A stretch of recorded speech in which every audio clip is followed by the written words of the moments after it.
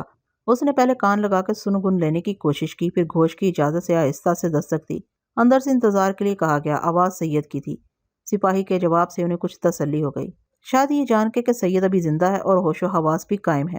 کچھ اور وقت گزرا تو گھوش کرسی سے اٹھ گیا، اس کے ساتھ اس کا ماتحت، پھر لاکھی بابو اور بسودہ بھی۔ گھوش چہل قدمی کرتا ہوا دروازے کے قریب گیا اور ٹھہرا رہا۔ اندر سے آنے والی آوازیں یا تو مدھم تھی یا واضح نہیں تھی۔ گھوش نے سپاہی کے مانند دروازے سے کان نہیں لگائے، وہاں سے ہٹایا۔ سپاہی نے اس کی خواہش پر پانی پیش کیا۔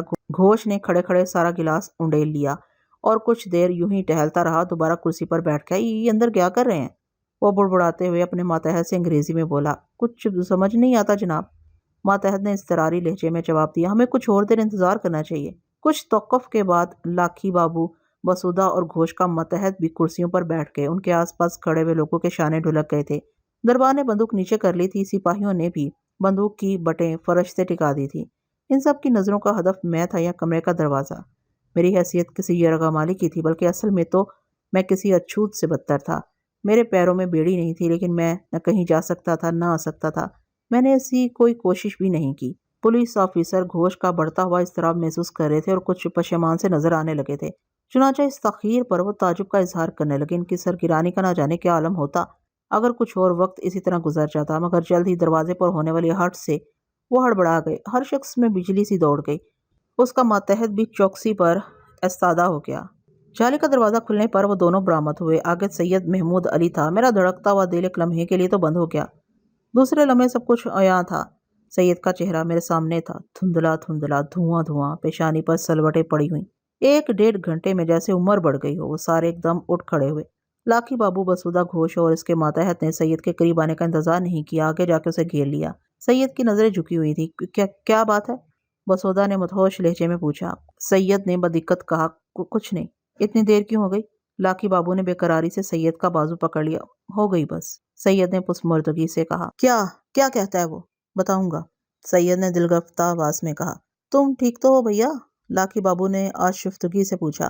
سید نے انہیں مطمئن کرنے کی ناکام کوشش کی۔ میں بالکل ٹھیک ہوں۔ اس نے تمہیں لاکھی بابو نے بدحواسی سے پوچھا۔ کوئی چال بازی تو نہیں ہوئی؟ بولو نا بھیا۔ بٹھل دروازے سے باہر آ کے میرے پاس بیٹھ گیا تھا۔ میری سوالیہ نگاہوں کے جواب میں اس نے آنکھیں موند لیں۔ پھر مجھے اسے کچھ پوچھنے کی ضرورت نہیں پڑی۔ میری رگوں میں خون ہمک رہا تھا۔ پولیس آفیسر گھوش حیران و پریشان سا کھڑا، کبھی سید کا چہرہ دیکھتا، کبھی کرسی پر دراز بٹھل کا۔ کیا کہتا ہے یہ؟ کچھ بتایا؟ اس نے افسرانہ انداز میں سید سے پوچھا۔ کوئی جواب دینا سید کے لیے مشکل ہو رہا تھا۔ اس نے ادھر ادھر بےچارگی سے دیکھا اور بجھی ہوئی آواز میں بولا، معافی چاہتا ہوں گھوش بابو، آپ کو زحمت ہوئی، آپ کا خاصا وقت برباد ہوا۔ کیا کہہ رہے ہو آپ؟ گھوش اچھل سا گیا۔ سمجھیے کچھ غلط فہمی ہو گئی تھی، سید نے معذرت خواہانہ لہجے میں کہا۔ کیسی غلط فہمی؟ تفصیلی بات ہے، اس وقت مجھ سے کچھ نہ پوچھیے تو بہتر ہے۔ کیا بات ہے سید صاحب؟ گھوش اپنی حیرت و تشویش پر قابو پانے سے قاصر تھا۔ ہم غلط سمجھ رہے تھے، سید نے لفظ چبا چبا کے کہا۔ لڑکیاں کہاں ہیں؟ وہ ٹھیک جگہ چلی گئی ہیں۔ ٹھیک جگہ؟ پھر یہ سب کیا تھا؟ میں نے کہا نا، غلط فہمی ہو گئی تھی۔ گھوش کو یقین نہیں آیا۔ صاف کہیے سید صاحب، اس کا لہجہ حکمانہ ہو گیا۔ یہ کس طرح ہوا؟ آپ سے اس نے کیا بات کی؟ مجھے حقیقت معلوم نہیں تھی، وہ ٹھیک کہہ رہے تھے، مجھے پہلے ان سے بات کر لینی چاہیے تھی، آپ سب کو پریشانی ہوئی۔ سید نے ہاتھ جوڑ لیے. مجھے معاف کر دیجیے، یہ لوگ ایسے نہیں ہیں جیسا ہم سمجھے تھے. کچھ چھپاؤ نہیں سید، تم بہت دکھی لگتے ہو. لاکھی بابو نے بےتابی سے کہا. ہماری پریشانی چھوڑو، تمہیں کیا ہو گیا؟ دیکھو اگر ایسی ویسی کوئی بات ہے تو کھل کے ہم سے کہو. ابھی گھوش بابو یہی ہیں، جتنا میں کہہ رہا ہوں اتنا ہی سمجھو بھائی. سید نے عاجزی سے کہا. کیسے سمجھ لیں؟ یہ کیا تمہاری کوئی بات نہ من کو لگ رہی ہے نہ مستق کو؟ بسودا نے شکایت کی. لگ رہا ہے اس نے دھمکایا ہے تم کو.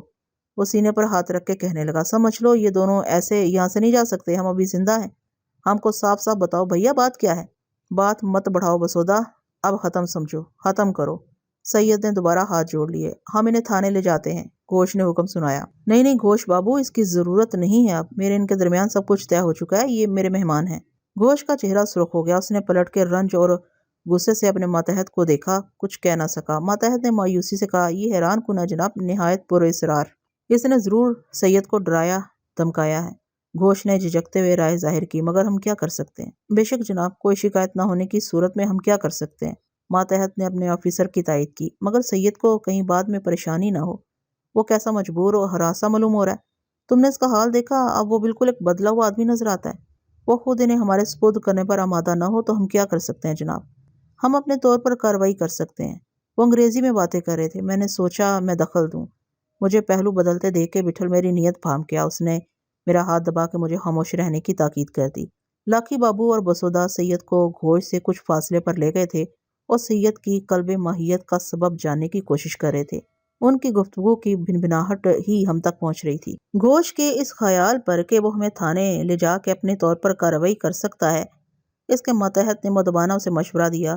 اور اگر سید محمود علی ہی ان کی حمایت پر سینہ سپر ہو گیا جناب تو کیا ہوگا؟ سید تھانے میں بھی ان کی وکالت کر سکتا ہے اور مجھے نہیں لگتا کہ وہ ہمیں ان کو یہاں سے لے جانے کی اجازت بھی دے گا. اس کی اجازت کے بغیر ہم انہیں یہاں سے لے جا سکتے ہیں، ورنہ معاملے کی تہہ تک کبھی نہیں پہنچ سکتے. گھوش نے برہمی سے کہا. وہ مشکل لوگ معلوم ہوتے ہیں. ماتحت زیادہ ذہین اور ہوش مند آفیسر معلوم ہوتا تھا. وہ محتاط لہجے میں بولا. تھانے میں وہ ہمارے لیے پیچیدگی کا سبب بھی بن سکتے ہیں. وہ بہت پختہ کار لوگ ہیں. دیکھتے دیکھتے انہوں نے سید محمود علی پر برتری حاصل کر لی اور دیکھیے وہ کس اطمینان سے بیٹھے ہیں. یہ اعتماد بے جواز تو نہیں ہوگا جناب. لڑکیوں کو یہاں سے لے جانے کے معاملے میں ہو سکتا ہے کوئی اور کہانی، کوئی اور رمز بھی پوشیدہ ہو. خیال رہے کہ وہ سید کی بیٹیاں نہیں ہیں، اس کے مرحوم دوست کی بیٹیاں. ہو سکتا ہے یہ اغوا نہ ہو، فرار ہو اور اس میں ان لڑکیوں کی مرضی بھی شامل ہو. کسی ملازم نے اب تک یہ نہیں بتایا کہ انہیں زبردستی یہاں سے لے جایا گیا. کوئی ایسی شہادت اب تک سامنے نہیں آئی. گھر کا ایک پرانا اور بوڑھا ملازم بھی ان کے ساتھ گیا ہے. گوش توجہ سے سنتا رہا، پھر مقدار آواز میں گویا ہوا. انہیں برگلایا بھی تو جا سکتا ہے. اس کے یہ معنی بھی لیے جا سکتے ہیں جناب کہ یہاں خوش نہیں تھی. ان میں ایک لڑکی بڑی عمر کی ہے، وہ اتنی نادان نہیں ہے. وہ پڑھی لکھی لڑکیاں ہیں. اور جناب یہ شخص جو ان کے ساتھ گیا تھا واپس کیوں آ گیا؟ وہ سید سے گفتگو کے لیے کیوں اس قدر مصر تھا اور اسے خلوت ہی کیوں مطلوب تھی؟ ہم اس نقطے پر غور کیوں نہ کریں کہ واقعات وہ نہیں ہیں جو ہم سے بیان کیے گئے ہیں. ہم نے صرف ایک طرف کا بیان سنا ہے، لیکن دوسرے کوئی بیان دینا نہیں چاہتے. انہیں بیان دینے کی ضرورت بھی کیا ہے جناب؟ ہمیں الگ لے جا کے سید کو ٹٹولنا چاہیے. سید پرانا تلے کی خاطر ہے، کہیں اسے ہماری مدد کی ضرورت تو نہیں. ماتحت نے اپنے آفیسر سے اتفاق کیا. گھوش نے پھر کوئی پس و پیش نہیں کیا. لاکھی بابو اور بسودا سید سے الجھے ہوئے تھے. دونوں افسروں نے سید کو ان سے جدا کر دیا. ان کا رخ اکبی سبززار کی جانب تھا. کچھ دور تک وہ نظر آتے رہے، پھر اوجھل ہو گئے. میں نے نہیں دیکھا درمیان میں ان کے آقا سید محمود علی نے اشارہ کیا ہوگا. دربان سمیت تمام ملازمین رفتہ رفتہ وہاں سے ہٹ گئے. دونوں سپاہیوں نے بندوقیں شانوں پر لٹکا لی. ہم سے کچھ دور لاکھی بابو اور بسودا ایک دوسرے کو قائل و معقول کر رہے تھے. سید گھوش اور اس کے ماتحت کو گئے ہوئے زیادہ دیر نہیں ہوئی ہوگی کہ تینوں اکبی سبززار کی جانب سے واپس آتے دکھائی دیے. ہمارے روبرو ہو کے گھوش ٹھہرا رہا اور بٹھل کو حشم کی نظروں سے گھورتا رہا. آپ کو بڑی تکلیف ہوئی صاحب؟ بٹھل کی آواز طنز اور تسنا سے آ رہی تھی. گھوش کا منہ پھولا ہوا تھا. اس نے ہنکاری بھری پلکیں چپکائیں اور تیزی سے مڑ گیا. لاکھی بابو اور بسودا اسے یوں جاتا دیکھ کے بے کل سے ہو گئے. گھوش نے پلٹ کے دیکھا، نہ ان کی کسی صدا کا جواب دیا. وہ سنی انسنی کرتا راہدری میں بڑھتا رہا اور دور ہوتا گیا. لاکھی بابو اور بسودا بھی اس کے تعاقب میں لپکتے ہوئے مدھم روشنیوں میں گم ہو گئے. سید محمود علی تنہا رہ گیا تھا. وہ بہت تھکا ہوا لگ رہا تھا. کرسی پر ڈھیر ہو کے وہ جیسے دنیا و مافیا سے بے خبر ہو گیا. اتنی دیر میں لاکھی بابو اور بسودا پھولی ہوئی سانسوں کے ساتھ واپس آ گئے اور کرسیوں پر ڈھہ گئے. سید کی بے نیازی پر انہوں نے رسمی اجازت چاہی تو سید نے رک جانے کے لیے ایک لفظ نہیں کہا. ہاں، رسمی طور پر شکریہ ادا کیا اور معذرت کی دونوں پھر وہاں نہیں ٹھہرے۔ بٹھل نے بیڑی سلگائی اور چند لمبے کش لے کے سبزہ پر پھینک دی اور کرسی سے اٹھ کے کچھ فاصلے پر سید محمود علی کے پاس جا کے بیٹھ گیا۔ ہم کو جانا ہے، اس نے بھاری آواز میں سید سے کہا۔ سید چونک پڑا۔ حاصل تعامل کے بعد اس نے زبان کھولی۔ آپ سویرے بھی تو جا سکتے ہیں۔ اس کی آواز ٹوٹی ہوئی تھی۔ بٹھل نے انکار کر دیا۔ ہم کو ساری چیزیں واپس کر دو، سارا گہنا، روپیہ پیسہ، زمین مکان کے کاغذ، نکاح کا کاغذ، جو کچھ بھی ان کا ہے، ابھی اسی ٹائم۔ سید کا سر جھکا ہوا تھا۔ کوئی چیز رہ نہ جائے، کہیں ہم کو لوٹ کے آنا پڑے پھر۔ مجھے کچھ دیر لگ سکتی ہے، سید نے چٹکتی آواز میں کہا، پر زیادہ نہیں، ہم کو گاڑی پکڑنی ہے۔ آہستہ قدموں سے سید محمود علی زنان خانے کی طرف چل پڑا۔ اس کے دور ہوتے ہی بٹھل نے مجھے کمرے سے سامان باہر لانے کی ہدایت کی۔ یہ وقت کچھ پوچھنے کا نہیں تھا، میں نے خود پر جبر کیا، اتنا ہی بہت تھا کہ ہم سلامتی سے واپس جا رہے تھے۔ بکھرا ہوا سامان میں نے پہلے ہی سمیٹ لیا تھا۔ سامان تھا ہی کتنا، 2 اٹیچیاں، ایک بٹھل کی، ایک میری، ایک بیگ۔ میں باعجلت باہر آ گیا۔ ابن سید کے حکم کے بغیر ہمارے پاس نہیں آیا ہوگا۔ اس نے ہچکچاتے ہوئے میں سلام کیا اور پوچھا کہ ہمیں کسی چیز کی ضرورت تو نہیں ہے؟ چائے، شربت، پھل وغیرہ؟ کھانا بھی تیار ہے۔ بٹھل نے منع کر دیا۔ ابن نے حقے کی پیشکش کی تو بٹھل سے انکار نہ کیا جا سکتا۔ وہ دوڑتا ہوا کمرے میں گیا۔ اس نے کمرے سے ملے غسلخانے میں حقہ تازہ کیا ہوگا۔ حقے کا نیچا بھیگا ہوا تھا، فرشی پر بھی بوندیں جھلک رہی تھیں۔ چلم اٹھا کے وہ ایک طرف بڑھ گیا اور منٹوں میں واپس آ گیا۔ جلدی جلدی پھوکے مار کے اس نے کوئلے دہکائے اور منال بٹھل کے آگے کر دی۔ چلم ابھی پوری طرح دہکی نہیں تھی۔ بٹھل چلم سے شغل کرتا رہا اور یوں ہی حقہ گڑگڑاتا رہا۔ پھر دھوئیں کے مرغولے اس کے منہ سے ابلنے لگے۔ اطراف میں خمیرے کی خوشبو پھیل گئی۔ ابن ایک طرف ہاتھ باندھے کھڑا ہو گیا تھا۔ اس نے بہت دیر اور جرأت کی اور منمناتی آواز میں بٹھل سے پوچھا، آپ جا رہے ہو بابا؟ ہاں نہیں، آگے جانا تو ہر جگہ سے پڑتا ہے۔ آگے جانا تو ہر جگہ سے پڑتا ہے، بٹھل نے بوجھل آواز میں کہا۔ ہم سے کوئی قصور ہو گیا ہو تو، ہم سے کوئی قصور ہو گیا ہو تو۔ ابن کی زبان اٹک گئی۔ وہ تو اب ہو رہا تجھ سے۔ ابن کی سمجھ میں نہیں آیا۔ وہ بخلا سا گیا اور مسمسا کے بولا، ہم حکم کے غلام ہیں، پر آدمی تو پورا ہے۔ جی میم، وہ ہکلاتے ہوئے کہنے لگا۔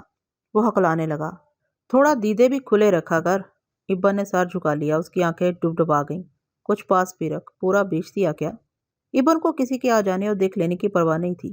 اس نے بڑھ کے بٹھل کے پیر پکڑ لیے۔ بٹھل کا اس کے سر پہ تھپکی دینا اور غضب ہوا۔ وہ ہڑکنے لگا، مجھ کو بھی ساتھ لے لو بابا، اس نے بلکتی آواز میں کہا۔ میرا کوئی نہیں ہے یہاں، تیرا مالک ہے ادھر ہی۔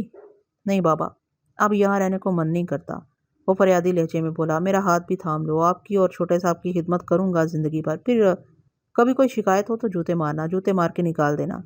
ہم کو لوٹ کے گھر جانا ہے رے، پھر آنا ہوا تو دیکھیں گے یا بلوا لیں گے کسی سے۔ بٹھل نے اسے تسلی دی، وہ یہی کر سکتا تھا۔ نہ بابا، منع مت کرو، منع مت کرو۔ وہ بٹھل کے پیروں سے سر رگڑنے لگا۔ بٹھل کو مقدر دیکھ کر میں نے اسے اٹھایا۔ ابن کی آنکھوں سے آنسو رواں تھے۔ بٹھل نے جیب سے روپے نکالے اور گنے بغیر اسے دینے چاہے۔ ابن نے ہاتھ نہیں لگایا اور گڑ گڑا کے کہنے لگا کہ اسے روپے پیسے نہیں، ہمارا سایہ، ہماری سرپرستی چاہیے۔ وہ زندگی بھر ہم سے ایک دمڑی کا طلبگار ہو تو نطفہ نہ تحقیق۔ ابھی کچھ نہیں بول سکتے رے، ابھی ادھر پٹا ڈالے رکھ۔ بٹھل نے منال ہونٹوں سے لگائی۔ میں نے نوٹ ابن کی جیب میں ٹھوس دیے۔ جانے کب کے رکے ہوئے آنسو اس کی آنکھوں سے ابل رہے تھے۔ میں نے اس کی دلجوئی کرنا چاہی اور ناچار اسے چھوڑ کر کرسی پر آ بیٹھا۔ میرا بس چلتا تو فوراً حامی بھر لیتا۔ اس نے گزشتہ دنوں ہماری بہت خدمت کی تھی، مگر بٹھل نے کچھ سوچ کے ہی یہ کہا ہوگا، سو میں اس کی سفارش بھی نہیں کر سکتا تھا۔ اس کے آنسو میرا سینہ جلاتے رہے۔ ابن کی توجہ بٹانے اور اسے وہاں سے ہٹانے کے لیے بٹھل نے اسے کمرے میں جا کے نگاہ ڈالنے کی ہدایت کی کہ کہیں ہمارا کچھ سامان وہاں رہ تو نہیں گیا ہے۔ ابن ایسا کم عقلا بھی نہیں تھا، سمجھ گیا ہوگا۔ وہ چپ چاپ کمرے میں چلا گیا۔ سید کو گئے ہوئے گھنٹے بھر سے اوپر ہو گیا تھا۔ ابن کے بعد کوئی ملازم اس طرف نہیں آیا۔ ابن بھی تھوڑی دیر بعد کمرے کا معائنہ کر کے واپس آ گیا۔ اس کے ہاتھ خالی تھے۔ وہ ایک جانب راہدری کے تھم سے ٹیک لگائے کھڑا رہا۔ اس نے پھر بٹھل سے کوئی منت نہیں کی، لیکن اس کی خاموشی بجائے خود ایک التجا تھی۔ رات اور بڑھ گئی تھی۔ مینڈکوں اور جھینگروں کا شور رات کا احساس اور سیوا کر دیتا ہے۔ ہر طرف سکوت طاری تھا، گھر میں کوئی موت ہو گئی ہو جیسے، ایسا سکوت۔ کل یہاں اس وقت بہت ہلچل تھی۔ بیرونی سکوت کی نہا خانے کی چیخ پکار سے کوئی نسبت نہیں۔ بٹھل کے پاس وقت گزاری کے لیے حقے کا مشغلہ تھا۔ میرے پاس انتظار کے سوا کچھ نہیں تھا۔ انتظار سے بدترین شغل کوئی نہیں ہوتا، اور زندگی بیشتر انتظار ہی سے عبارت ہے۔ ہر وقت کوئی نہ کوئی انتظار، ایک کے بعد دوسرا انتظار، شام سے صبح کا، اندھیرے سے اجالے کا انتظار۔